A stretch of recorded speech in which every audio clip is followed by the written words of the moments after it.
बेटा आज लाइट पढ़ेंगे हम लोग, केवल रिफ्लेक्शन का टॉपिक जो है वो कवर करेंगे, जो कि मिरर्स में होता है। अब रिफ्लेक्शन होता क्या है? रिफ्लेक्शन की डेफिनेशन आएगी the striking back of light after striking a surface, after striking a surface. ये होता है रिफ्लेक्शन का प्रोसेस, जब लाइट जो है एक पर्टिकुलर पॉइंट पे आके टकरा के वापस चली जाए। ये हमारा मिरर है,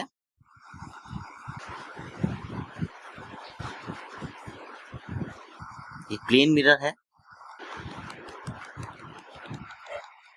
दिस इज नॉर्मल। यहां से रे ऑफ लाइट आई है और इतने ही एंगल पे वापस चली गई। This is angle of incidence and this is angle of reflection. और लॉ के हिसाब से जो लॉज ऑफ रिफ्लेक्शन है, एक तो वो कहते थे कि दिस इज नॉर्मल, ये लाइन नॉर्मल है, this is your reflected ray and this is your incident ray.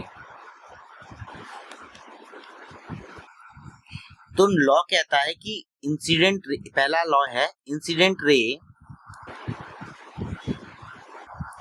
Reflected ray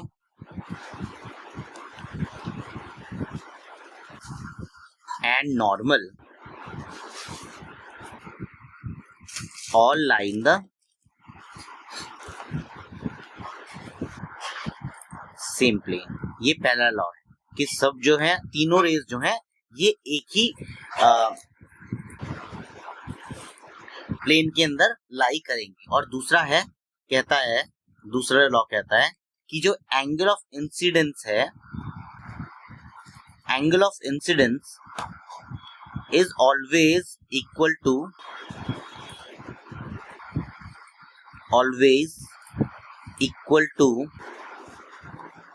angle of reflection। अब इंसिडेंस है जो रे है वो नॉर्मल के साथ जो एंगल बना रही है, ठीक है, तो एंगल ऑफ रिफ्लेक्शन के इक्वल होता है। दैट मीन्स एंगल आई हमेशा एंगल आर के इक्वल होता है, चाहे ये रिफ्लेक्शन जब भी चाहे रेगुलर हो या डिफ्यूज हो, दोनों ही केस में आई जो है आर के अक्रॉस होगा।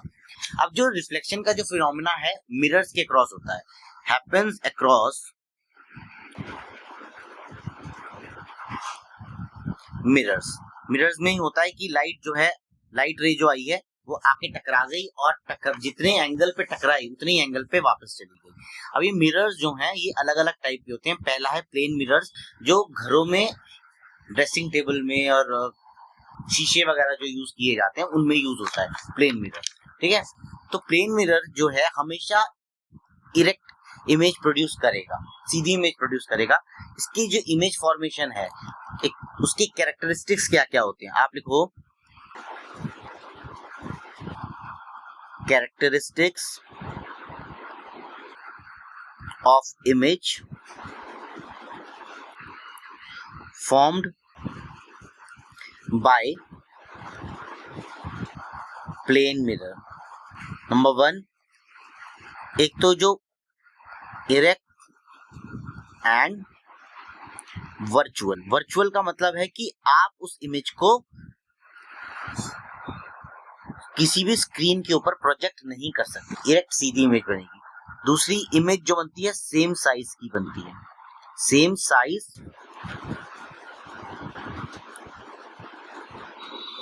as that of object।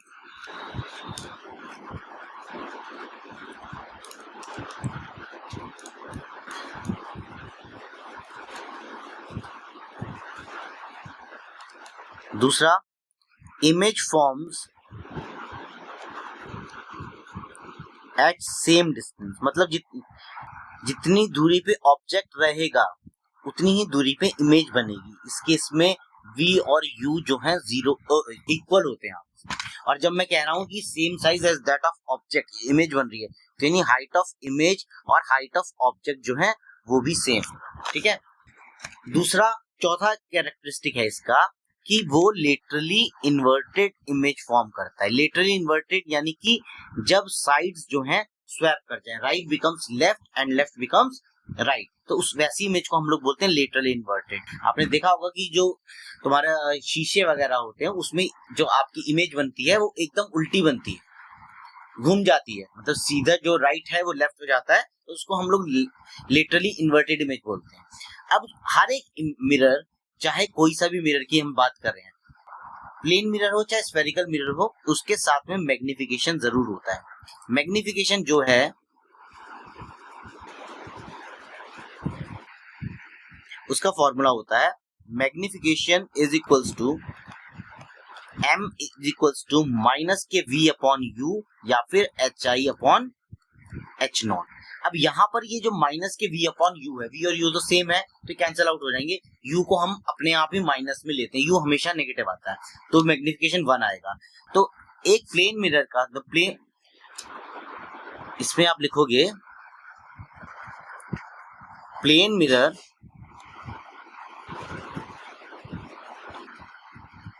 always produces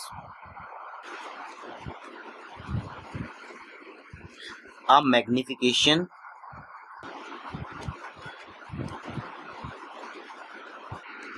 of plus. इसको तुम शो भी कर सकते हो। शो कैसे करोगे? तुमने बना लिया प्लेन मिरर, ये आपका प्लेन मिरर है, यहां पर ये हमने एक्सेस ड्रॉ कर दिया इसका। अब यहां से जो ऑब्जेक्ट है, मान सपोज ये यहाँ पे ऑब्जेक्ट है रखा हुआ है, तो रे यहाँ पे जाएगी, ठीक है, यहाँ से रे इधर जाएगी और ये इतने ही एंगल पे वापस आ जाएगी।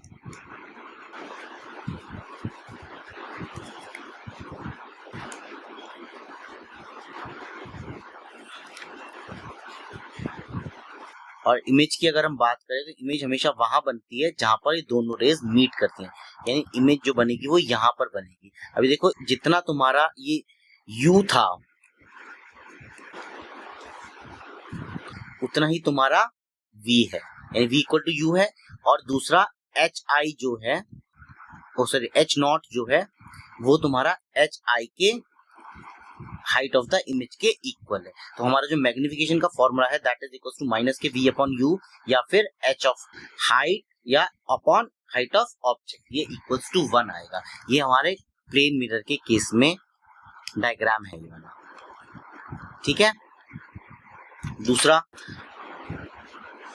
अगर हम बात करें स्फेरिकल मिरर्स, तो एक होता है कॉनकेव मिरर। कॉनकेव मिरर होता है जिसका जो शाइनिंग सरफेस है वो आउटवर्ड होता है, इनवर्ड होता है, आउटवर्ड कॉन्वेक्स मिरर होगा। कुछ इस तरह का कॉन्वेक्स मिरर रहता है तुम्हारा।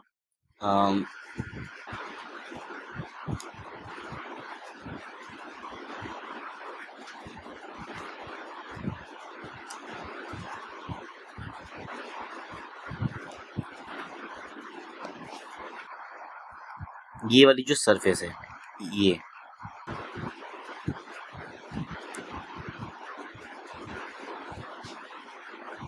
कॉनकेव में ये रहती है, कॉन्वेक्स में वो वाली सरफेस रहती है। ये वाली जो सरफेस है इसको हम लोग शाइनिंग सरफेस बोलते हैं, ये कॉन्वेक्स में रहती है। तो इसका जो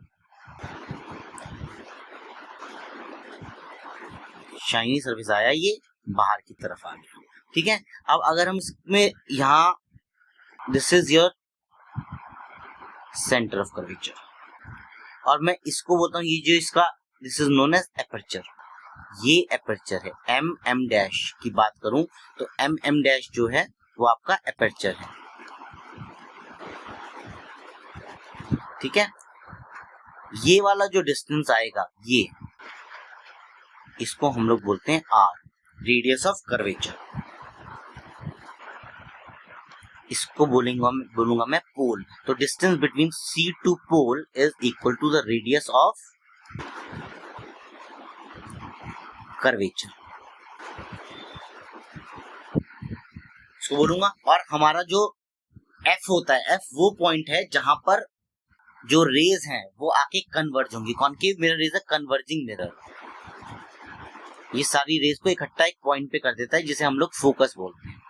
कन्वर्जिंग मिरर है तो F और R के बीच में जो रिलेशन होता है F is equals to always R/2 और आप बोल सकते हो कि R जो है वो फोकल लेंथ के डबल होता है। तो ये हमारे पास रिलेशन आया है दोनों का कॉनकेव। दिस इज योर, और ये वाली जो लाइन है इसको हम लोग बोलते हैं प्रिंसिपल एक्सिस। ये जो लाइन है इसको हम लोग बोलेंगे प्रिंसिपल एक्सिस। इसके ऊपर अगर इमेज बनेगी तो इरेक्ट इमेज है, और अगर जो नीचे बनेगी तो इन्वर्टेड इमेज है। ठीक है,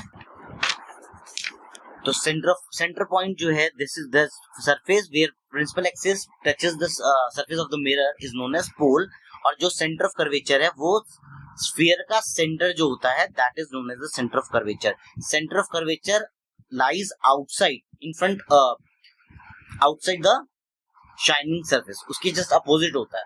ठीक है, सी और सी से पोल का डिस्टेंस जो है वो रेडियस ऑफ कर्वेचर है। फोकस और रेडियस ऑफ कर्वेचर का हाफ हम लोग जो है लेते हैं। एंड ये जो चीज है कि from the top of the mirror to the bottom of the mirror, ये जो डिस्टेंस है that is known as the aperture of the mirror, और ये वाली जो लाइन है that is known as principal axis. अब कॉनकेव मिरर से इमेज फॉर्म करनी है तो उसके कुछ रूल्स हैं। पहला rule,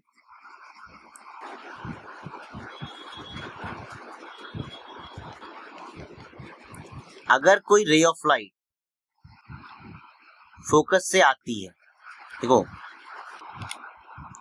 this is centre of curvature. Rule कहता है कि कोई भी रे ऑफ लाइट अगर पैरेलल आएगी तो इससे टकराने के बाद में रिफ्लेक्शन होगा, वो रिफ्लेक्ट होके जो है फोकस से पास होगी। और इट इज वेरी इंपॉर्टेंट कि आप डायरेक्शन जो है मेंशन करो, नहीं करोगे तो बोर्ड में मार्क्स कटते हैं, आधे से लेके 1 मार्क्स तक depending upon the weightage of question marks जो है कट कर लिए जाते हैं। दूसरा लॉ कहता है कि अगर जो रे है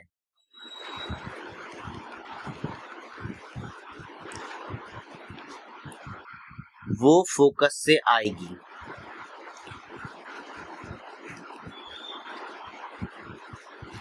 तो रिफ्लेक्शन के बाद वो रे कैसे जाएगी, वो रे जाएगी पैरेलल। सो पैरेलल रे है अगर, तो आफ्टर रिफ्लेक्शन वो कहां से पास होगी, वो फोकस से होगी। ठीक है, और अगर रे फोकस से आ रही है तो आफ्टर रिफ्लेक्शन वो ray parallel to the principal axis चली जाएगी, parallel to the principal axis. ये 3 जो लॉ मैं बताऊंगा ये बहुत ज्यादा जरूरी है, इंपॉर्टेंट है तुम्हारे लिए, क्योंकि जो 6 रे डायग्राम है कॉनकेव के वो इजीली जो है बिना कुछ याद किए आराम से बन जाएंगे। तीसरा जो लॉ है वो ये कहता है कि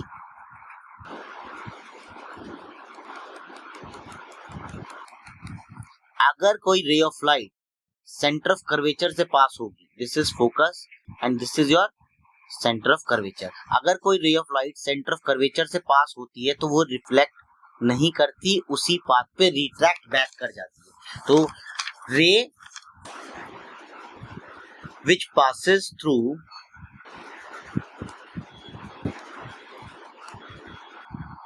सेंटर ऑफ कर्वेचर यानी कि C does not reflect on any other path,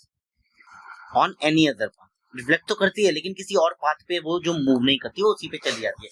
और रीजन इसका यही रहता है कि I जो होता है हमारा R के इक्वल होता है, और यहाँ पर इंसिडेंट एंगल को अगर हम देखें तो 180 डिग्री है, तो उसी पाथ पे वापस भी जाएगा। तो इसके अलग अलग 6 रे डायग्राम है जहां पर हम ये तीनों जो लॉज हैं इनका इस्तेमाल करेंगे। अब हम दूसरे मिरर की बात कर लेते हैं, कॉन्वेक्स मिरर। कॉन्वेक्स मिरर की अगर मैं बात करूं तो कॉन्वेक्स मिरर की जो शाइनिंग सरफेस होती है वो इनवर्ड्स होती है, आउटवर्ड नहीं होती। ठीक है, ये प्रिंसिपल एक्सिस है, ये इसका पोल है, और अगर मैं इसकी बात करता हूं तो ये आपका एपर्चर ऑफ द मिरर है। This is known as the aperture of mirror. यहाँ पे तुम्हारा फोकस होगा, यहाँ पर तुम्हारा सेंटर ऑफ कर्वेचर होगा। इस चीज का बेटा ध्यान रखना कि पोल से फोकस का डिस्टेंस और फोकस से सेंटर ऑफ कर्वेचर का डिस्टेंस बराबर रखोगे, अदरवाइज तुम्हारे जो डायग्राम में गड़बड़ी हो सकती है। तो फोकस से कोई भी रे अगर ये थोड़ा डाइवर्जिंग होता है, उसमें क्या होता था कि रे ऑफ लाइट आती थी तो वो एक पर्टिकुलर पॉइंट पे भेज देता था उसको, ठीक है। यहाँ पे क्या होता है, ये इसको यहाँ पे भेजेगा और हम इसको यहाँ से जो है एक्सटेंड करते हैं, इसका फोकस कहीं यहाँ पर मिलता है। ये प्रिंसिपल एक्सिस है,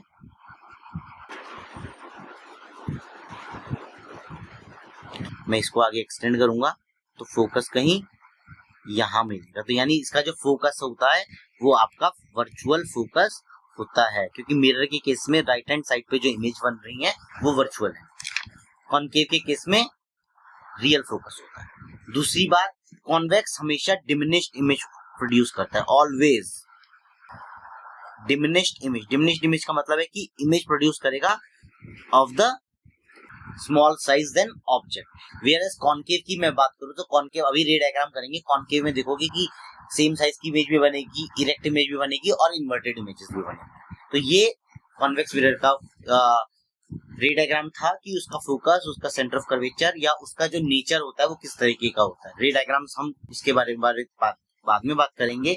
कॉन्वेक्स मिरर का जो यूज है वो ये है कि ये रियर व्यू मिरर्स की तरह इस्तेमाल किया जाता है व्हीकल्स में। जो व्हीकल्स में, गाड़ियों में, बाइक्स में जो तुम्हारे शीशे लगते हैं पीछे का ट्रैफिक देखने के लिए, उसमें कॉन्वेक्स मिरर यूज किया जाता है। क्यों? क्योंकि वाइड एंगल प्रोवाइड करता है। एक तो वाइड एंगल प्रोवाइड करता है, दूसरा डिमिनिश्ड इमेज जो है वो फॉर्म करता है। डिमिनिश्ड इमेज, और जो कि कैसी होती है, इरेक्ट होती है, ठीक है। तो ये कॉन्वेक्स मिरर के बारे में था। इनके रे डायग्राम अलग अलग हैं। कॉनकेव के रे डायग्राम 6 हैं। पहला रे डायग्राम जो है, पहला कहता है when object is at infinity. Infinity पे ऑब्जेक्ट, हमने मिरर बनाना है,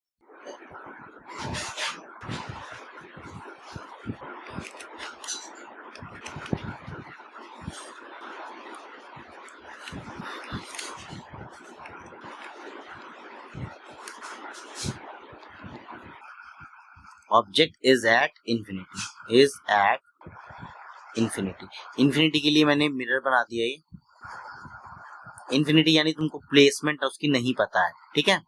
तो यहां से फोकस पे आएगी और ये तुम्हारा सेंटर ऑफ कर्वेचर होगा। अभी मैं फिलहाल अंदाजे से वैल्यूज ले रहा हूँ, लेकिन तुम लोग ध्यान रखना कि एफ और सी का डिस्टेंस जो है एफ और पी के डिस्टेंस के बराबर होना चाहिए। तो यहाँ से रे ऑफ लाइट आई parallel to the principal axis, ये इधर से गई,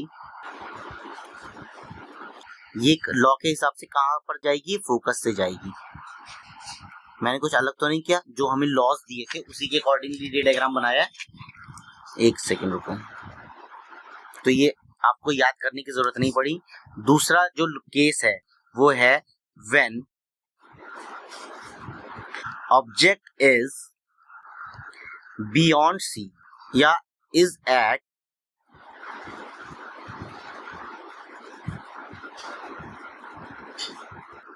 एफ। ऑब्जेक्ट को हमने एफ पे रखा है। एफ का मतलब फोकस पे ऑब्जेक्ट है।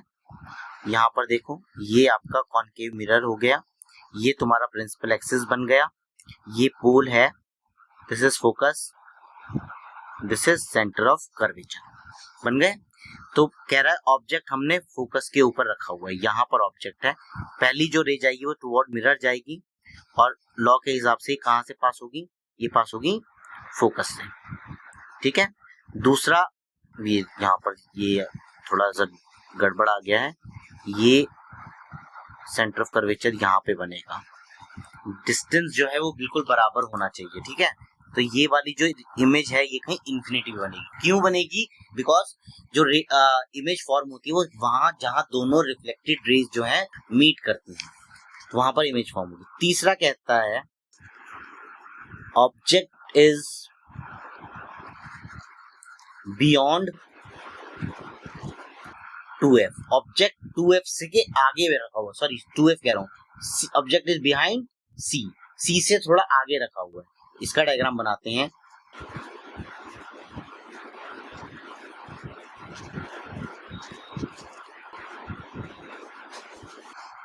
ये है प्रिंसिपल एक्सिस, और ये है आपका pole, this is focus, this is centre of curvature. ठीक है, तो मैंने ऑब्जेक्ट को कहीं यहाँ पे रखा है, साइज हम अपने अकॉर्डिंगली लेंगे। पहली रे पैरेलल आएगी, लॉ के हिसाब से फोकस से पास होगी, भेज दीजिए। एरो जरूर मेंशन कर देना। दूसरा लॉ कहता है कि ये सेंटर ऑफ कर्वेचर से पास हो सकती है, और जो रे सेंटर ऑफ कर्वेचर से पास होती है वो उसी पाथ पे रिट्रैक्ट बैक करती है। That mean this is the point जहां दोनों रिफ्लेक्टेड रेज जो है मीट हो रही है, तो इमेज जो बनेगी वो यहाँ पर बनेगी। ठीक है, व्हेन द ऑब्जेक्ट इज, तो इमेज कहाँ बनी है, image is between C and F, इनके बीच में।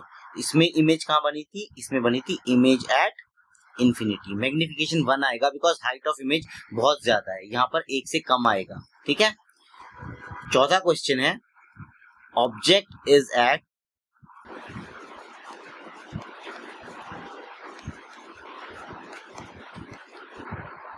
C, सेंटर ऑफ कर्वेचर पे ही ऑब्जेक्ट को रखा हुआ है। ये तुमने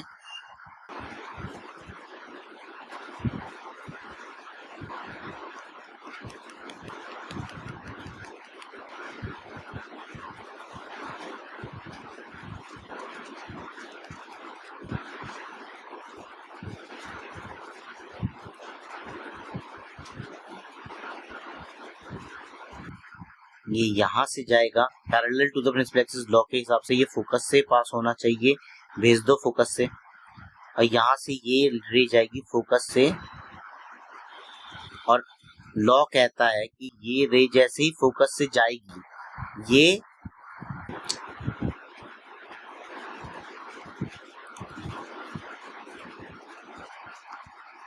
ये गड़बड़ हुई है, दोबारा बनाते हैं।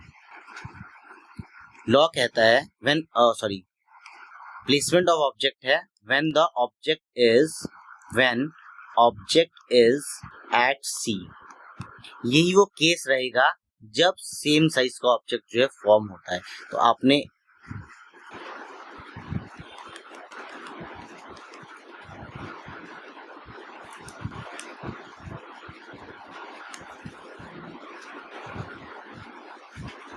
हमने ये ले लिया, हम स्केल से बना देते हैं। चलो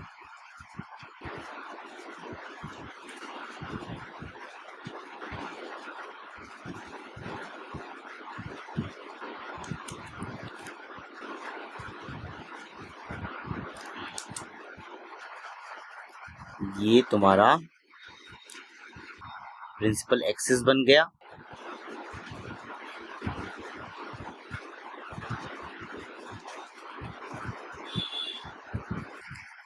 ये तुम्हारा फोकस होगा।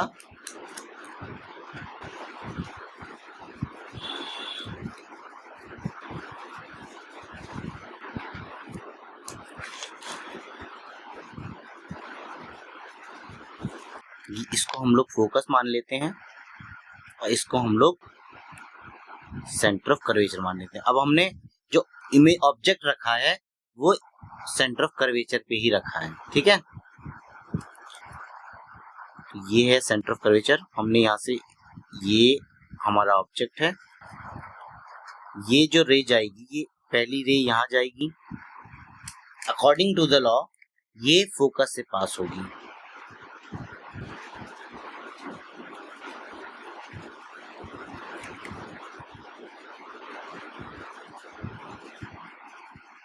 थोड़ा सा टेढ़ा बन रहा है,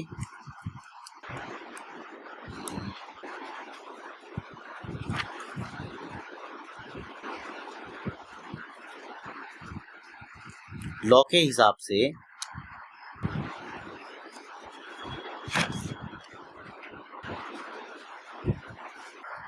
ये यहीं से पास होगी, हम इसको यहीं से पास करा देते हैं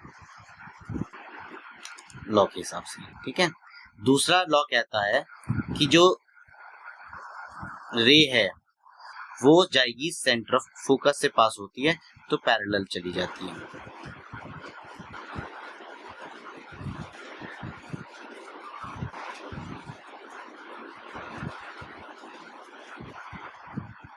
कि फोकस से गई तो पैरेलल जाएगी। पैरेलल का मतलब है ये यहाँ से मूव करेगी, जो थोड़ा बहुत वो रहेगा वेरिएशन, उसके लिए बेटा सॉरी, ये कुछ इस तरीके के है। और इमेज जो बनी इसकी सेंटर ऑफ कर्वेचर पे ही बनी है, सेम साइज की इमेज बनी है, same size as that of object. मतलब अगर आपको सेम साइज की इमेज चाहिए तो आपको ऑब्जेक्ट जो है सेंटर ऑफ कर्वेचर पे रखना पड़ेगा, ठीक है। इन्वर्टेड इमेज बनेगी, इन्वर्टेड इमेज एट सी। अब हम पांचवा केस की बात कर लेते हैं। फिफ्थ केस है व्हेन द ऑब्जेक्ट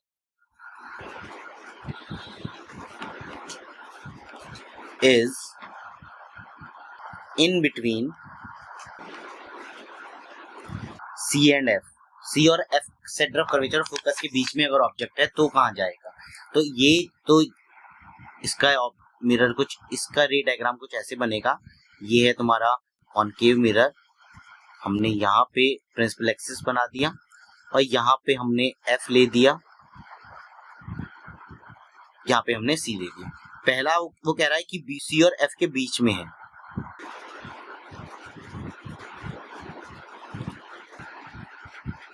लॉ के हिसाब से ये फोकस से पास होना चाहिए, करा दो फोकस से पास, बस एरो जो है वो मेंशन कर दिया, ठीक है। दूसरा ये सेंटर ऑफ कर्वेचर से पास होना चाहिए, यानी ये कुछ इस तरीके से जाएगा। अब तुमको ये सेंटर ऑफ कर्वेचर से पास करा रहे हैं तो हमको ये यहाँ तक दिखाना पड़ेगा कि ये यहाँ इस पाथ पे गई है और यहाँ से वापस आई है। तो रेस कहीं यहाँ मिली है और इमेज जो है तुम्हारी वो यहाँ पर ही प्रोड्यूस होगी। Highly enlarged image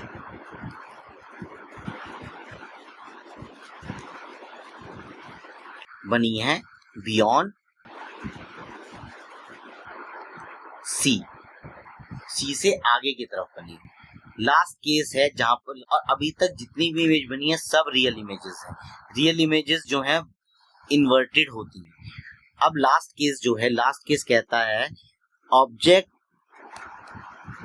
is between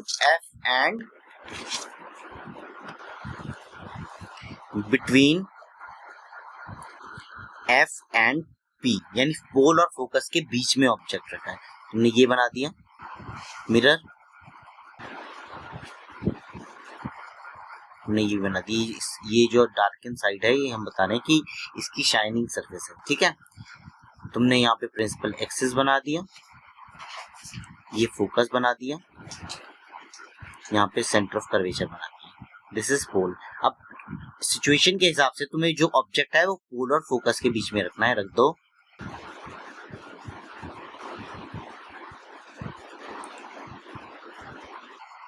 यहाँ चला जाएगा।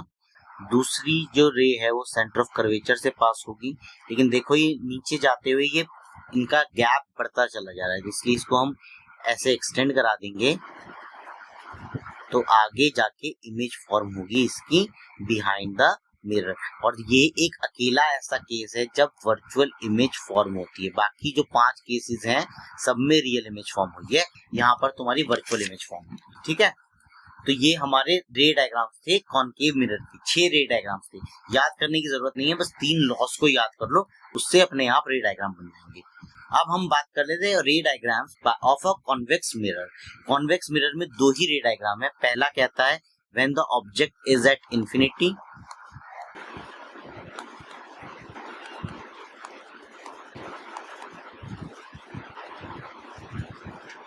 और दूसरा कहता है object is anywhere between infinity and focus. तो इंफिनिटी पे अगर ऑब्जेक्ट है तो तुम इस टाइप का रे डायग्राम बनाओगे इसका। ये कॉन्वेक्स मिरर हो गया तुम्हारा, यहाँ पर फोकस हो गया, यहाँ पर सेंटर ऑफ कर्वेचर हो गया। क्योंकि रेज जो है पैरेलल आ रही हैं, हम इसको ऐसे शो कर देते हैं, यहाँ से भी भेजो, इधर से भी भेजो। अब ये क्योंकि कन्वर्जिंग मिरर होता है, डाइवर्जिंग मिरर होता है, तो रेस को ये बाहर की तरफ भेज देगा, यहाँ यहाँ, ठीक है। और हम उसे आगे एक्सटेंड कराएंगे,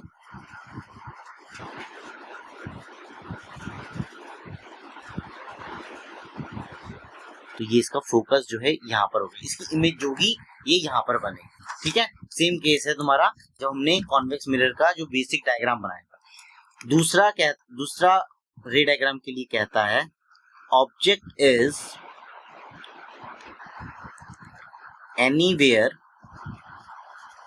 बिटवीन इंफिनिटी एंड फोकस। हमने इंफिनिटी और फोकस के बीच में ऑब्जेक्ट को कहीं पर भी रख दिया। रे डायग्राम बनाने के लिए हमने शीशा बनाया पहले,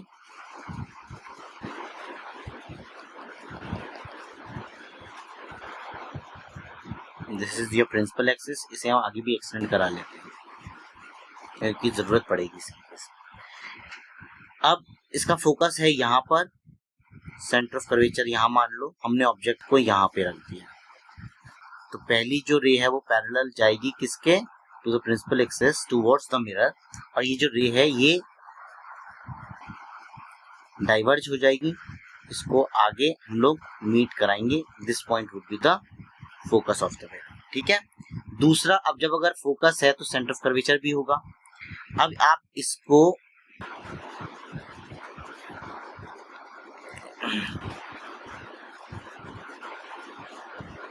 भेजो टुवर्ड्स सेंटर ऑफ कर्वेचर। जैसे ही ये सेंटर ऑफ कर्वेचर की तरफ जाएगी, ये जो दोनों मीट हो रही हैं ये यहाँ पर होंगी, तो it will form image A dash B dash.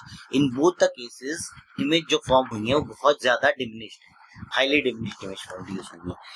तो ये रे डायग्राम्स थे कॉनकेव और कॉन्वेक्स मिरर के। इसके अलावा तुमको एक चीज देखनी है, वो है मिरर फॉर्मूला। मिरर फॉर्मूला कहता है कि 1/v plus 1/u is equal to 1/f होता है। v क्या है, तुम्हारे इमेज का डिस्टेंस, u क्या है, ऑब्जेक्ट का डिस्टेंस, जो कि हमेशा नेगेटिव आएगा। v नेगेटिव पॉजिटिव कुछ भी आ सकता है। f जो है कौन सा मिरर है उस पर डिपेंड करता है। अगर वो कॉनकेव मिरर है तो जो f है वो आपका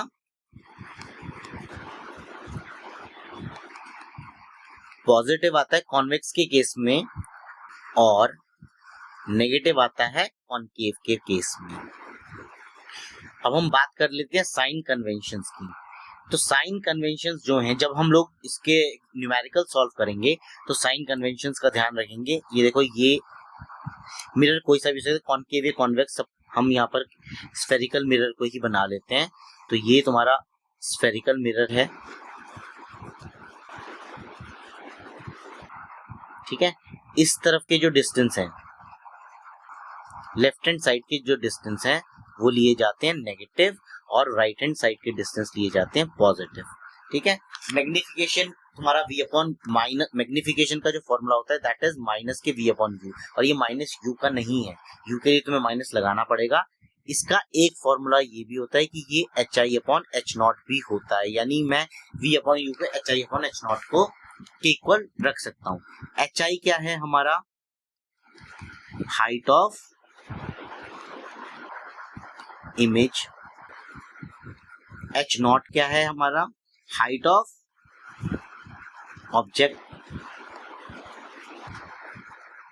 और v क्या है, डिस्टेंस ऑफ इमेज, u क्या है, डिस्टेंस ऑफ ऑब्जेक्ट। तो ये था रिफ्लेक्शन के बारे में। तुम्हें मिरर से रिलेटेड जो न्यूमेरिकल्स हैं, रे डायग्राम्स हैं, उनके बारे में वीडियो था। Thanks for watching, have a nice day.